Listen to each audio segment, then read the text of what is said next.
Welcome to THA Talks, for free thought and open minds.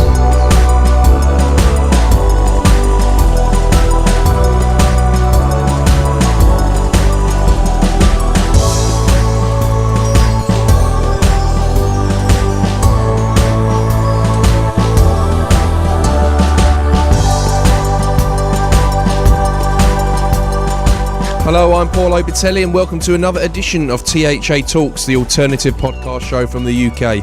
Our talks include news, conspiracies, spirituality, the occult, science, history, art, philosophy, religion, and much more. If you'd like to check out our full archive, just go to www.thatalks.com to listen to or to download all our free content. And if there's anyone who'd like to contact us and give some feedback, or maybe you'd like to recommend a guest for the show, you can email us at info@thatalks.com, or you can go to our website and contact us via the contact tab there.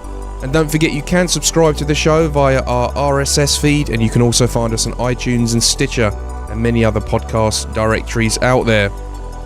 Well, thank you all for tuning in again here to THA Talks, wherever you may be, whenever it may be. It's good that you're joining us. We've had some interesting shows of late, quite controversial shows of late. And I did say that I wanted to bring on someone on the far left. That search is going pretty well, actually. I've got some good ideas in the pipeline. Obviously, if any of you guys have got guests that you think would make a good, ideas rather, that would make a good guest on the show, that's always appreciated as well. I did say a few weeks back that I wanted to get someone from the Sutton United Football Club, who had a fantastic FA Cup run this year, a side that was getting paid £10,000 a week, which is peanuts compared to what league sides get. Were doing really well, and I did put that a little bit on hold because I heard the club say they were stepping away from the limelight and media because they wanted to get back to normality after the cup run and start getting things back to how they should be at the club and winning league games and so on. So I've kind of left that a little bit, but I still want to pursue that as well. But today, I think what we should do now is, because this is quite a special little show we've got today, as well as we've got a fantastic guest coming up. Well, let's go over to the other side of London for a surge and a dramaturge and a man called David Parry. Good evening, Mr. Obitelli. How are you? I'm good, and good evening, David Parry. Fresh from the last of your appearances for now on The Idiot. How are you feeling? I'm absolutely exhausted. Therefore, I'm not quite myself today. Hence, no song. Forgive me, listeners. I was playing Generally Volgin in The Idiot by Dostoevsky. I feel a lot less rusty today. I haven't done enough acting in the last couple of years. It's been all direction and production, all producing. But I want to do a bit more of it. And, it sort of taught me there are only so many hours in the day, because I can barely move this evening.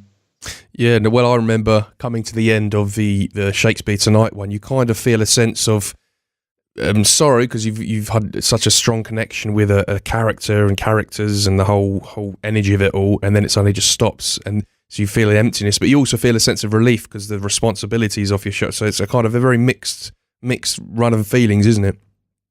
Oh, it's mixed and it's delightful. And, you remember, Paul, I mean, everybody, even with all the ups and downs, you become family, when you're on a production, when you're on a show together. So all the fights, all the Barneys, all included, and you end up missing everybody. But, of course, it's made me come to a decision, which I told you about the other day. Yeah. My work as an author, of course, I suppose is primary, but people tend to forget I actually am a very busy dramaturg, and there are some big projects on their way this year. And also, of course, underneath everything, I'm a priest, which maybe I haven't talked about enough. And I'm just about to be recognized by the Church of Antioch, one of the original old Catholic churches, of course, as priest and bishop. So I don't really want to kill myself over the next couple of years. And sadly, with every blessing and all the goodwill I can muster, I need to say I'm leaving THA Talks. I don't mind coming back as a guest, but as a co-presenter, I need to withdraw. So my apologies to you, young Paul, but you've got my love and friendship forever. Oh, absolutely, yeah. I mean, I think the you're what, becoming a priest of that church. I think that's going to be a fascinating subject. So perhaps you can come on in a few weeks' time to let us know how that's gone, because I think that in itself is a fascinating show. And I'm sure all our listeners know that you will be welcome back on to tell us what you're up to at any time. But sometimes things run its course, and we go into different projects and so on. So I'm sure all our listeners will be very sad that you're going to be parting the show from your hosting duties. But we wish you all the best. Thank you, Paul. Well, as I say, this show was started by us to encourage free thought and open minds, and I think we're doing that. You're certainly keeping up that tradition, and it's with no malice and no ill will. It's literally time. I mean, I will be actively a bishop of a particular area. Priests will be responsible to me. I mean, let me clarify something else maybe for our listeners. I went looking for ancestors a couple of years ago and discovered heathenry, and am immensely grateful to everyone I met in that tradition, friends as well as foes, because they gave me my ancestors. I'm very, very grateful to them. I went into Wicca to try and find the divine feminine, and was shown it and was given it. So I'm grateful to them too. But underneath it all, I'm some sort of priestly universalist. It's all true. And maybe we can talk about that at some point, But as I say, when I'm going to have people responsible to me, and there's an active church hierarchy as well, I think those duties must take a much more central place. So I'm trying to cut back on the things I don't absolutely have to do, just so I can give that extra bit of time to the duties that I must do. Right. Well, I mean, it's been a fantastic journey, hearing all about it as well. And I think you've been very open about your journey on the show, and it's been interesting for everyone. I myself have aired the same journey I've had through the Wicca and so on. And I think when you're really genuinely trying to follow a spiritual path, especially through paganism and through that area as well, it can lead you in different directions until you find the area that resonates with you most. I think that's what's good about that kind of spirituality and stuff. So, but it'll be brilliant to have you back on to talk us through about it and let us know more about the church and your involvement, because it's fascinating, because it's a very, very old church, and it has a lot more to it than people might think. Well, I mean, thank you for all of that, by the way. Where the Catholics that sort of were around before money and power, I hope my Roman Catholic friends don't get angry at that, before money and power became real issues in that institution, in the body of Christ. And of course, although we have a hierarchy, we don't really like hierarchies in the way the other churches do. It's much more sort of, let's all get together and discuss it all and meditate about it all and that sort of thing. So, and we're trying to firm up our position in Britain. So, I mean, big days, big projects ahead. Yeah. And I hope we've put to rest any rumours that might fly, because you know how these things are. People say, oh, David's fallen out of THA Talks and this has happened and that has happened. So I hope people can see that we're still very good friends, and you're still welcome on the show, and we'll be supporting the Extremist Club, and I'm sure you'll be supporting us with anything we get up to. So it's all good. Well, Paul, let me say a few more words then. Absolutely. I've noticed there have been some self-acknowledged right-wing speakers on the show. Why not? Why not? If we're really looking for free thoughts and open minds, why not? Just because we can't get self-accredited leftist thinkers on the show with the same speed is neither here nor there. Our plans remain what our plans remain. I couldn't sadly take part in those shows because we were in rehearsals and then we had a play to put on. I would have loved to have been a part of that discourse, that dialogue, to see where everything went. But, that's life. No, I'm not leaving for any reason other than I like breathing and I like eating.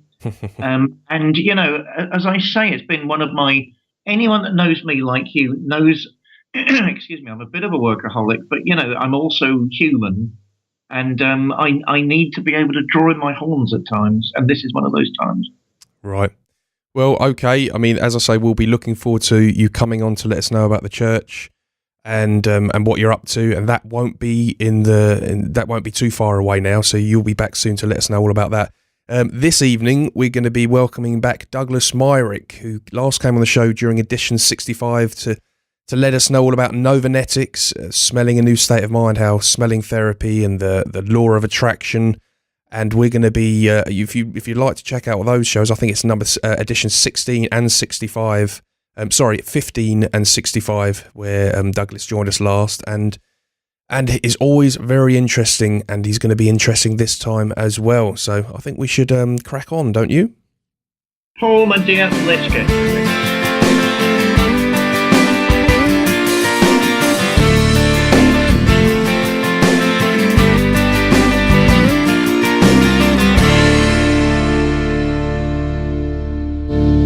Douglas Myrick, welcome back to the show. How are you doing? Oh, I'm well. Thank you so much for having me back on. It's a real pleasure. It's always a pleasure for us to have you on. This is the third time you've been on the show. And, yes. I think the last show was edition 65, and then before that, it was edition 15. You were one of the first shows that we had on in the first few weeks, which is quite fitting because, as we know, David Parry is bowing out. This is his last show today, so it's quite fitting that you're back on. This one brings back a bit of nostalgia from when we first got the show coming, and you were actually quite supportive to us all that time, and which we appreciate. But I think we're dying to hear. I mean, last time we were hearing all about Novanetics. The show was called Novanetics, Smelling a New State of Mind, and you've obviously got the website. Update us. What's been going on?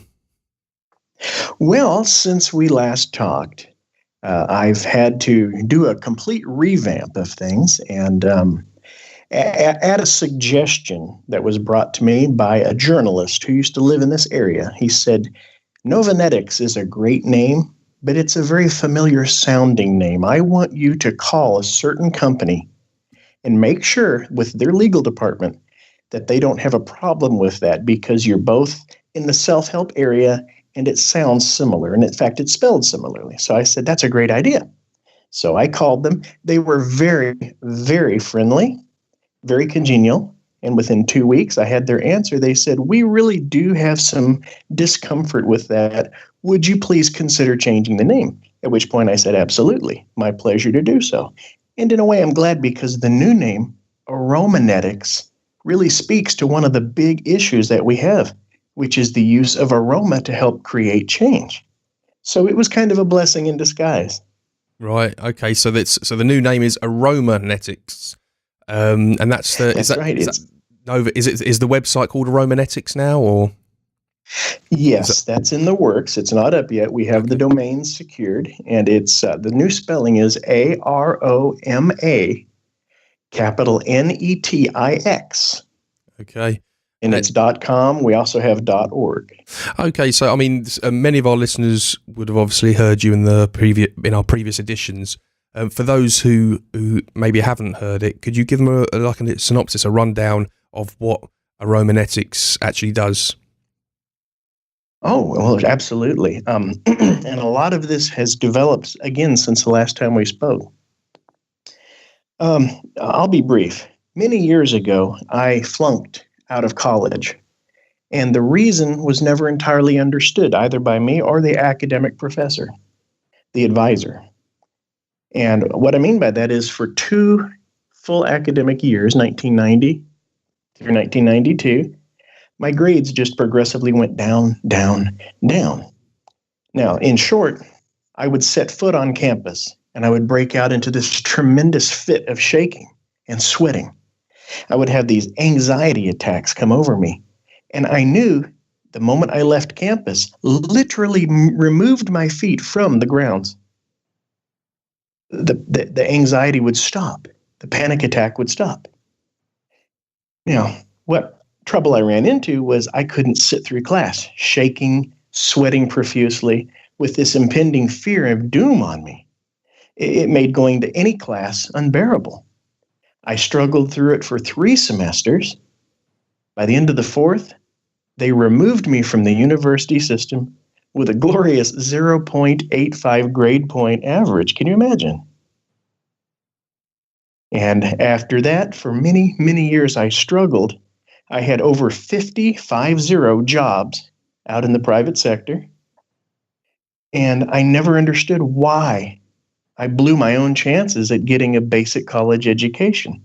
I felt powerless because something was creating this enormous abreaction that made it insufferable. After 15 years, I finally saved enough money and courage to go back, and the university gave me 1 semester, 1 chance. I thought, okay, I got this. So I step foot on campus and I start to feel the anxiety again. But I said, you know what? I've grown up. I can beat this. And so for weeks, I struggled with this as it continued to manifest again and again. Flop sweat would pour from my forehead. My hands would shake, and I knew everybody in class was looking at me. It was a ridiculous sight. I had wasted over the years thousands of dollars on therapies, medications, counseling, and personal coaching. I'd gone on self-help seminar retreats, and then I would come back and I would go to campus. Same abreaction would happen. For some reason, it was an indomitable trigger. I tried hypnosis and even learning self-hypnosis. Nothing turned it off, and my shot at coming back and earning a basic education was quickly dwindling. The sand was slipping through my fingers. Just when I was about to give up hope, I forced myself to go to a basic human anatomy class, and here's where this all came together. The professor was teaching about cranial nerve 1, the olfactory nerve, the sense of smell. You see where aroma comes in. The professor said, now, the sense of smell is different than your other senses. It is practically wired through the olfactory nerve directly into the amygdala. And then he said the magic words, which, as we know from weeks before, is the seat of human emotional memory. Now, the other students, what they heard was basic anatomical trivia. They wrote it down and they moved on. What I heard was a lifeline. What I heard was a chance through aroma to access a part of the mind that said every time you step on campus, panic, go into anxiety, go into flop sweat, fear loss of some kind. So then, Paul, David, what I did was I scooped up my belongings and I ran to the student union. The only thing I could think that would be a strong carrier of aroma would be some lemon. So I ordered some unsweetened tea with lemon. And I sat down and I said, okay, I have a hypothesis. I'm going to try to imagine myself walking across campus and feel those feelings growing stronger and stronger. Feel the sweat forming. Feel my hands shaking. And the more I visualized this, the stronger those feelings became, and my throat would tighten, and my stomach would tighten, and my shoulders would lock up hard as a rock. And then I reached over and I grabbed that lemon. I crushed it in my hand. And I took 7 slow, relaxing breaths like they've always taught us to do. But this time I used aroma. And as I breathed out, I said 7 golden words. And those 7 golden words brought it all together. Because breath by breath, I could feel the anxiety, the tension, all of the nervousness, the panic starting to rescind, starting to go away. And as it left me more and more and more, I felt this kind of knowingness. It's going to stay away. It's not going to come back tomorrow. It's really, really leaving me. And so I stopped and I said, okay, how badly on a number scale from 0 to 10 would that have been when I started? And Paul, I laughed. I said, well, that was an 11. And I wrote down 11. And then I continued for 4 or 5 minutes, breathing in, visualizing myself, relaxing and becoming calm and centered. And as I breathed in that aroma, I would tighten my muscles, as tight as I could get them. And then I would exhale and let everything go loose and limp and completely relaxed. And I would do this over and over again as I spoke those 7 golden words. And as I finally got completely calm, I looked up and I felt my forehead and I had stopped sweating. My hands had stopped shaking. And I said, okay, from 11 all the way down to 0. Where am I now? And I honestly thought about a 3. I wasn't willing to say it was gone. So I wrote down 3. I circled it, and I connected it to the 11 that I'd written just before. Now I had visual proof to myself that it went down. The emotional upset and intensity that I felt, the physical somatic response had left. But it wasn't gone yet. But it was way down to a 3. Good enough, I thought. But I'm going to go home, get some rest, and in the morning, when I come back to campus, I bet anything I'm going to have another panic attack. So I scooped my things up and I went home. The next morning, the moment I stepped on campus, I expected an attack. It didn't happen. I was halfway across this large research university before I realized a second time, wait, I'm not having a panic attack. My hands aren't sweating. My forehead isn't sweating. I'm not shaking. I'm not nervous. I don't have this feeling of impending doom. I don't feel the grip of depression squeezing around me. What is going on? And that's when I realized, wait, I don't feel like a 3 anymore. I feel a 0, an absolute honest 0. What had happened was during the night, the emotion continued to out-process until it was completely resolved. That was in 2005, and to this day, 2017, it has not ever once come back. Not one time. So what I'm talking about for your listeners is a new approach to personal development, a brand new philosophy of mind that says there is an invisible, undetermined, sometimes rational or irrational or illogical obstacle that is holding you back in some way, whether you're extremely successful or you're absolutely at the bottom. Everybody has something that's holding them back, and most of the time we don't know exactly what that is. What I'm telling you now is you don't have to know what the obstacle is to get it out of your life, to remove it, and to break free.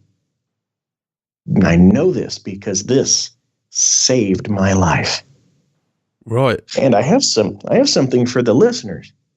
If they will go to Facebook, the best way to connect with me regularly is through Facebook. If you'll go to Facebook and look for AromaNetix, all one word, that's AromaNetix by Douglas Myrick, that will take you directly to my personal page. And if you will go there and just send me a message, anything, type hello, I will message you back and gladly send to you free, without cost or obligation, my brand new report that reveals those 7 words I told you about and tells you step by step not only my story, but exactly how I did it, so other people can apply it to their lives. Because right now, there are people out there who will hear this, or they have loved ones who need this. And it's my gift, free, without cost or obligation, because this is something people need. Right. Well, I mean, it's definitely fascinating stuff, and anything to do with the brain is fascinating. One thing that comes to my mind, I mean, how possible do you think it is? I mean, we obviously smell things all the way through the day, and maybe the place we live, it might have a horrible smell somewhere, and certain things. Is it possible that we could say that actually bad smells could actually be quite dangerous in terms of in our subconsciousness? If we keep smelling things and associating it with negative feelings, it can have the reverse effect of what you're saying. Yes, I do believe that. I do. I believe because of this amygdala response that the brain has to aroma, if you're in a circumstance that elicits a negative response, high emotional intensity, it could encode into the brain that what you're seeing, tasting, touching, smelling, looking at equals danger. And something in our philosophy, if individuals want to learn much, much more about it, we have an enormous amount of information available for people, and it will continue year by year to just grow. But one thing is anything that has a strong emotional intensity, positive or negative, can cause a portion of the brain to abreact temporarily. And when it does so, a part of the mind awakens. It looks around and says, what's going on? What's the emergency? Even if there isn't an emergency per se, it's an intense heightened state that triggers that, almost like a fight or flight response. When that happens, if there is a thinking error in place, this can create what I call a symbolic misinterpretation or a malassociation. Mal means bad. And I'll give you an example. I was working with a client, and she said, "Well, I don't go to the movies like I used to. I don't like it." I said, "Well, okay, that's fine." She said, "No, it isn't fine because I have a friend, and she loves to go to the movies, and I can't go with her." I said, "Well, okay, what is it about the movies that you feel?" She said, "Well, I feel like I'm going to choke. I just feel like it's all crushing in on me." I said, "Oh, you mean like a panic attack? I can help you here." So I said, "Okay, imagine you're in a theater and you're beginning to feel these sensations." And she's investing herself emotionally in the process and really giving me feedback, telling me what's going on. I said, "Okay, what do you see? What do you taste? What do you touch?" And she said, "Smell. I tell you what I smell. I smell old popcorn. It's horrible and it makes me feel like I'm choking." I said, "Stop right there. Where in the world do you normally smell old popcorn smell?" She instantly said, "Oh, movie theaters. You're absolutely right." And that blew the charge. Right. So you see, aroma, absolutely, to answer your question, it can impinge, whether it's negatively or positively. It can have an influence. So if a very strong negative aroma can influence very negatively. Yeah. So I mean, if someone, say for example, you're cooped up in an apartment you hate, and there's a damp smell, you may also no longer recognize that damp smell, but your brain is still picking up on it and pushing your brain into this depressed state of mind. I guess it kind of makes getting some nice smelling incense sticks maybe a little bit more worthwhile than one might think. Absolutely. Cleansing for the aroma, the palate, and for the environment. Right. Well, I mean, I guess what we're talking about is, hypnotizing ourselves with smell. Would that be correct? Well, in the process of trying to help myself, I even invested money in learning hypnosis, such to the point that I began teaching hypnosis years later as a hobby. And I found I couldn't hypnotize myself. The aroma didn't really produce hypnosis, but it did accomplish similar results. In hypnosis, the big goal is to distract the thalamus, the critical factor of the mind. If you can distract it, you can get around it and get into the amygdala hippocampal area and implant a suggestion. With aroma, we just simply have a pipeline and slide right to it instantly. There's no suggestibility required. It works well for critics and it works well for believers. There's no belief needed. It's just kind of an interesting new philosophy of mind. Okay, well, David, what are you making of all this? Gosh, well, as always, Douglas opens up so many fascinating vistas. I mean, it's quite hard to know where to begin. I do need to confess one thing. Certain trends of American thought whereby everything is reduced to brain activity make me a little disconcerted. Not only because I'm a Jungian and I find his research really incredibly potent, but also the consequence of that, whereby my brain simply cannot be the same thing. Obviously, one isn't talking about an interaction. Obviously, there's a very close interaction, but certainly they're not synonymous. I mean, what would you say to that, Douglas? I mean, would thinking like that impair your work? Would it help your work? And how do you see the interconnection between mind and brain? Well, I see the interconnection between mind and brain. If I follow your questioning, I see it along the lines of a subconscious interplay. There's a portion of the mind that deals with trivia and information. Sorry, there's got a little boy over here wanting to find me. There we go. And then there's a reactive sort of part of the brain that deals with survival and the survival mechanism. And when those two come together, there you go, so sweet. When those two come together, if they have a disagreement or if there's a lack of harmony in there, then you can have a circumstance where the mind encodes, in this particular circumstance, there's some danger or there's some sensitivity that needs to be addressed. If I think I follow your question correctly. Well, I'll tell you what I'm going along with there. I mean, I'm shot away, as I told you off air. You know, I'm not at my best this evening. I'm exhausted after yesterday, as I said in my recording to the listeners. But there's one thing that does interest me. I notice there's a certain amount of slapstick, which even certain very well-known academics are getting away with, whereby mind and brain are considered the same thing, which they simply cannot be. Even if one is a reductive, materialist atheist, those two functions of humanity are not the same.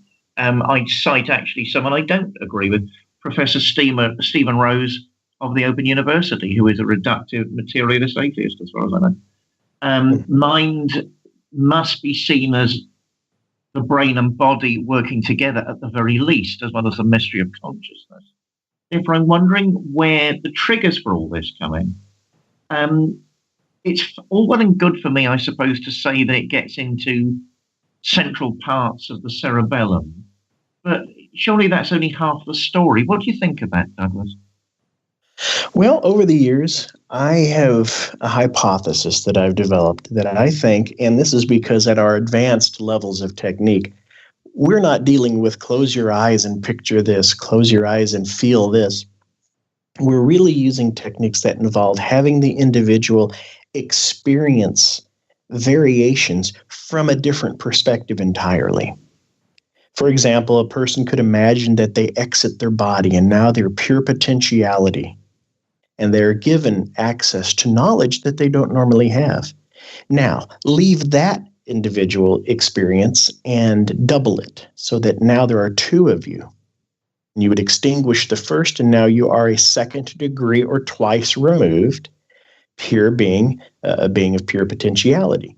From this position, why not copy it again? And now you're a third removed or third degree. And so the question came to me as we were developing these techniques, at that level, am I dealing with mind, which is unknowingness, an awareness, that sense of being that states, with some degree of certainty, I exist? Or am I dealing with simply a delusion, a projection of the mind into fantasy that says, I cannot do this, but through imagination, I'm able to pretend I can, and I receive some sort of benefit that way? And so the question came to me, well, are we really dealing with the brain as a body or the mind as an expression of one's spirit or soul? And that's something that I've been thinking about as of late. What is the real mechanism of self-help in these higher level AromaNetix techniques? Are we helping the body? Or are we bringing relief to the soul or spirit? Are we creating a union, if you will, a conjunctio oppositorum of the human host shell with its higher ideal and self? These are interesting questions. I don't have answers yet. Douglas, you're a true joy to speak with, and I'm pleased I pushed you on that. I'll tell you, well, I mean, because I think we're all in the danger zone of reducing what we're doing because our critics are very loud. But at the end of the day, they're just loud voices. It doesn't mean they're correct. Gosh, one thing you said on a previous show absolutely intrigued me. When you were a schoolboy, correct me where I'm going wrong here, and you first discovered the interconnectivity between an aroma and triggering a brain state or triggering a state of consciousness, a young girl told you were going to howl. Do you remember that? Because that really struck me. Why? Now, this is me being a naive, liberally minded European, so I plead guilty in advance. Why would that discovery in somebody mean that they thought you were going to hell? Would you shed some light on that for us? Yes. That was in the early 80s. And at that time and in that place, which was in the Midwest,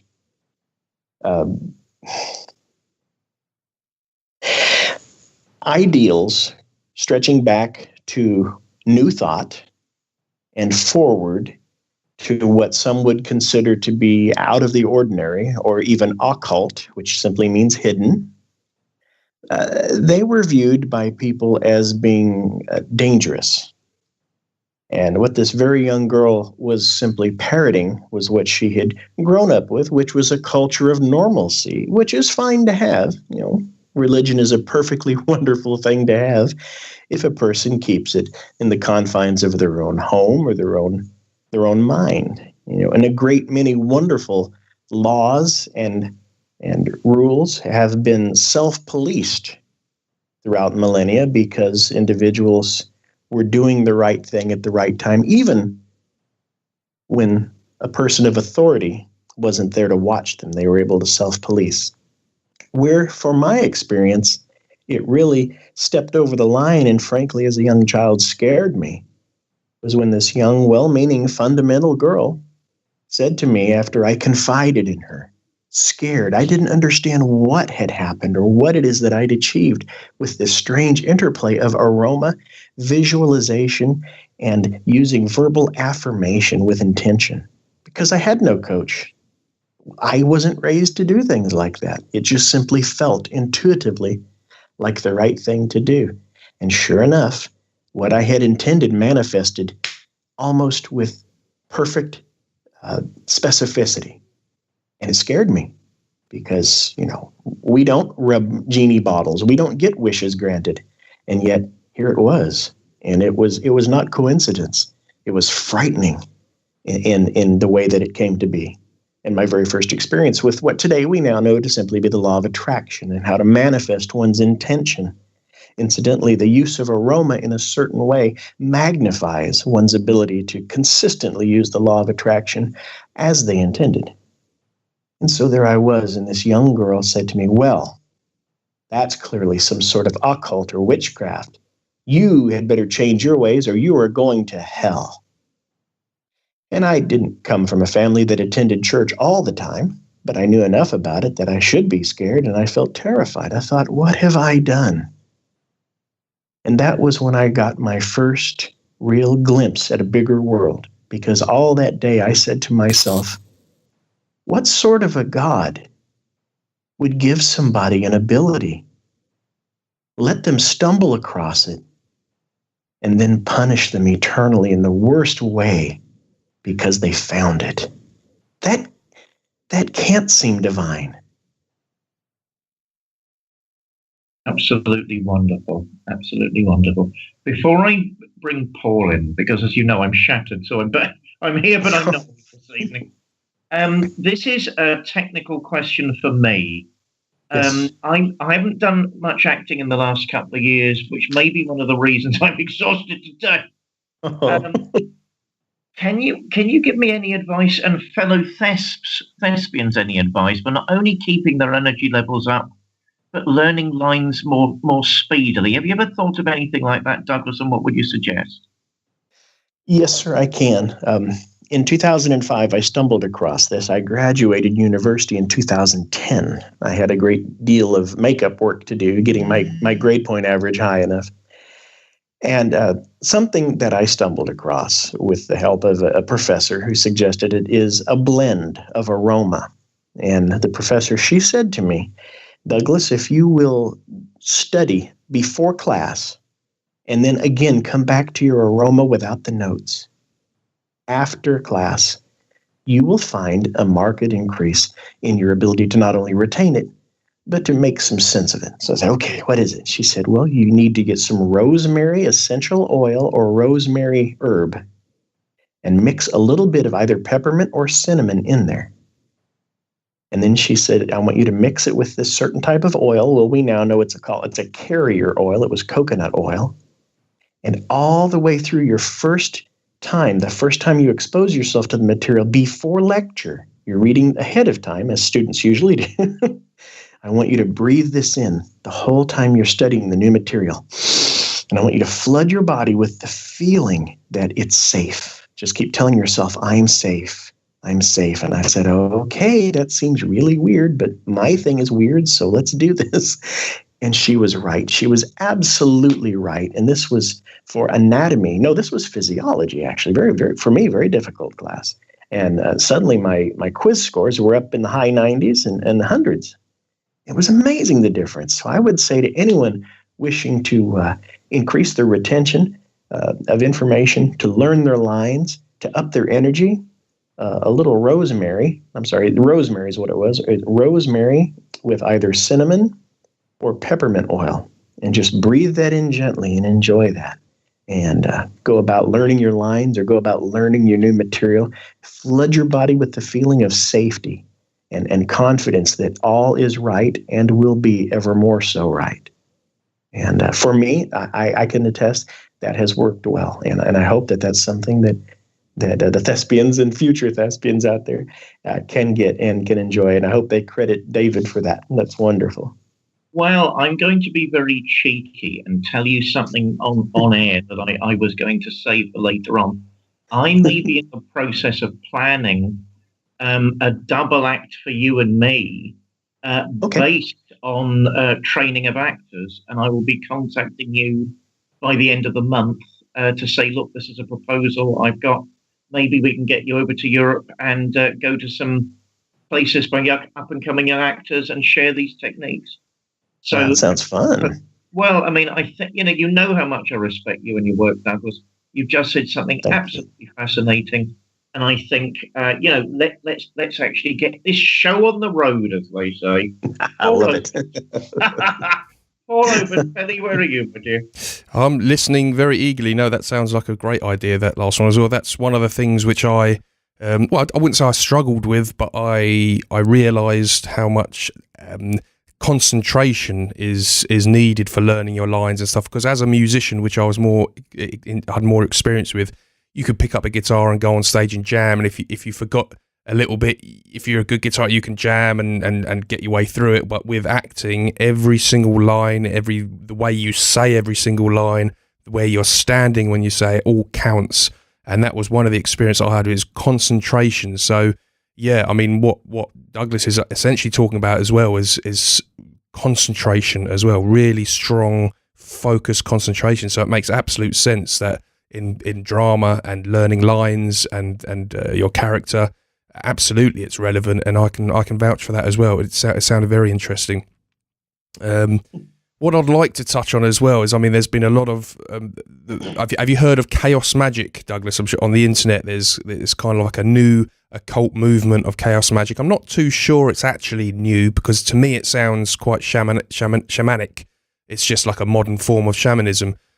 I mean, this is kind of, I mean, it's very much, you have a visualization. It is law of attraction. You make things happen, and you could perhaps use some of your techniques in chaos magic with the smell in terms of triggering ideas. Is that something you're familiar with, or you support, or what are your thoughts on that?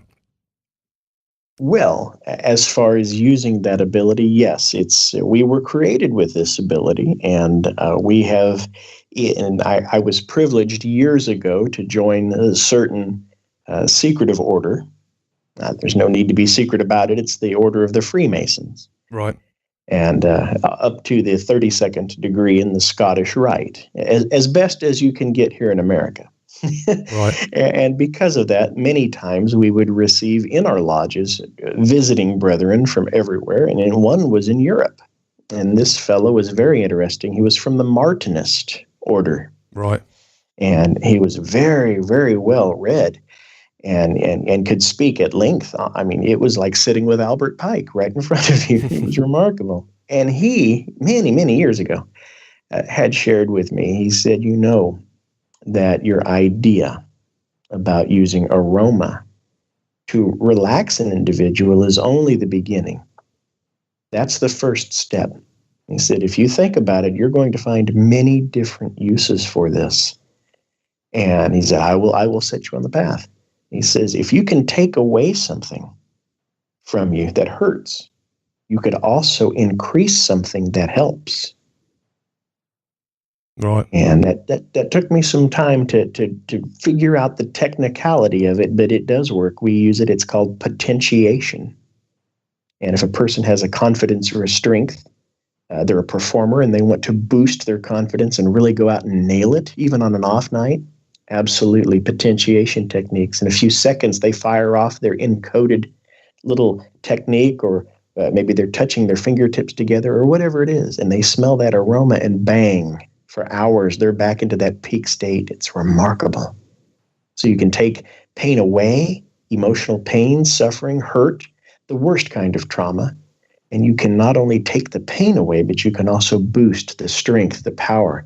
And at the university, sometimes I would volunteer to work with individuals who have suffered tremendous trauma, if you can imagine, and they wouldn't go to the police about it. And they were able to finally, and in a timely manner, go and do that when they removed some of the absolutely crushing pain.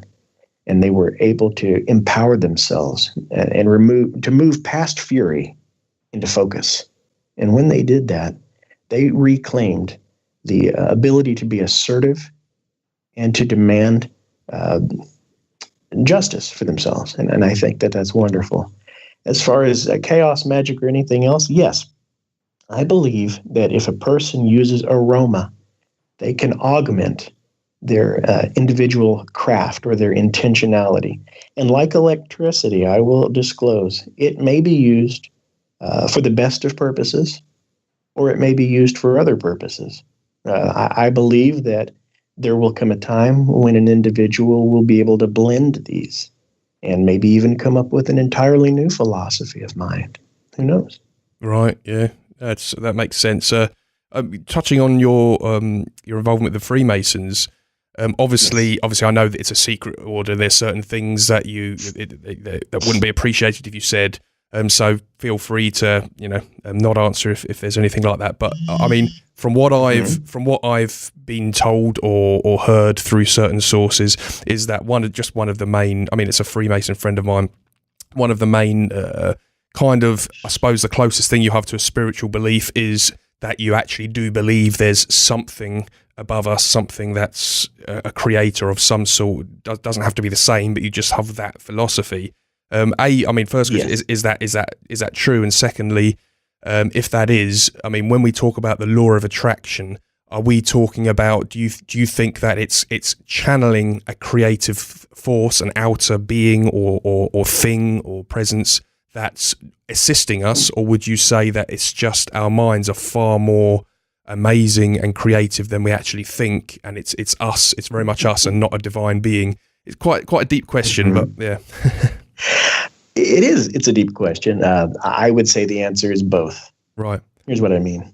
I'll share with you a legend.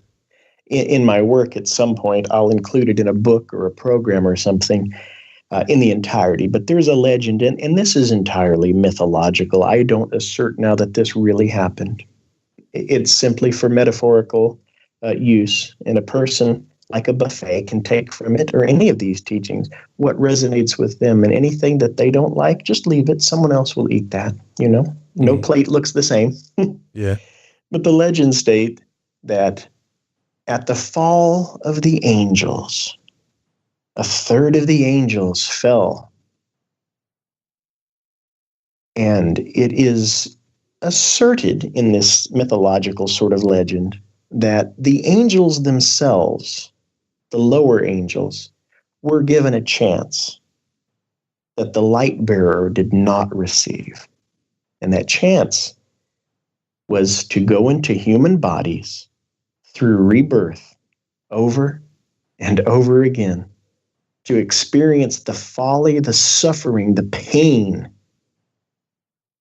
of free will, and to advance as spiritual beings to a stage where they can begin to see the world as angels again, not as rebellious creatures of a lesser source.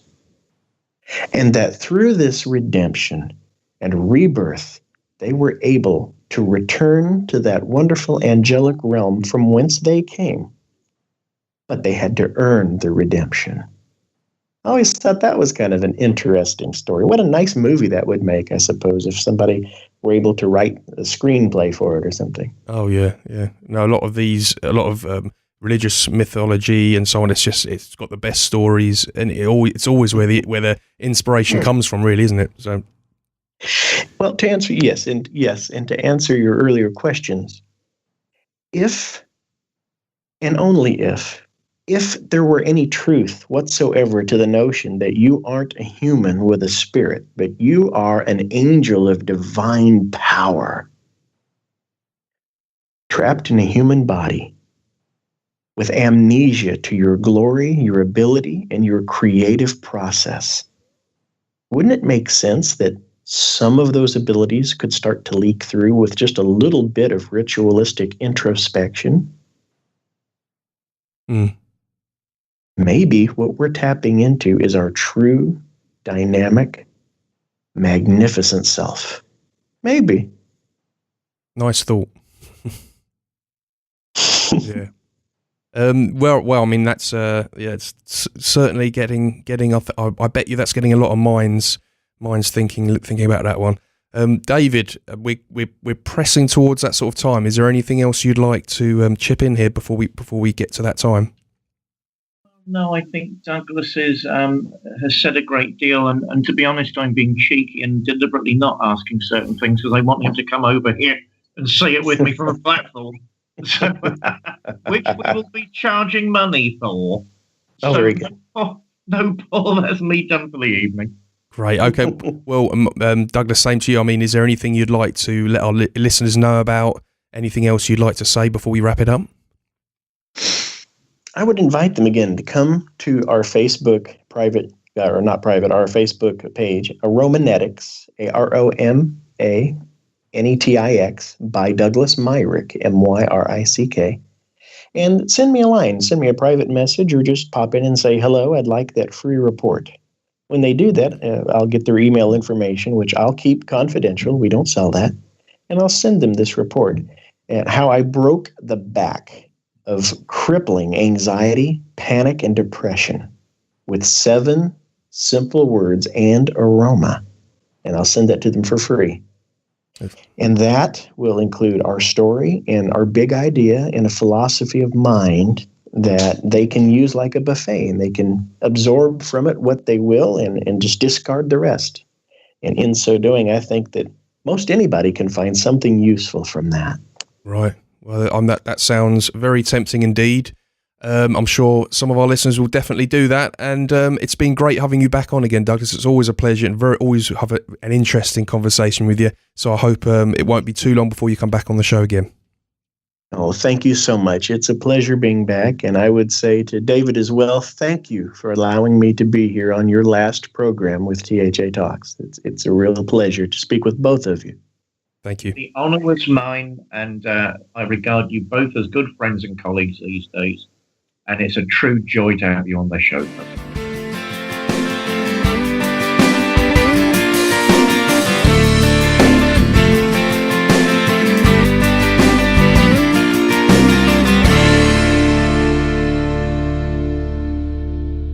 And that was Douglas Myrick for the 3rd time on the show. I really enjoyed that, David. What about you? Oh, same here. He's always thought-provoking. He's got some interesting things to say. You know, I suppose what was behind my question was I think we're all being forced into this sort of materialist, reductionist way of speaking at the minute because certain people have very loud voices in our culture. That's why I like reminding all of us, me included, hey, there are other ways of looking at the world and life as well. And let's just be a little more robust in talking about those things. I mean, you know, he's a mine of information. I think these techniques are powerful and intriguing, and I'm looking forward to working with him, Paul. What did you think?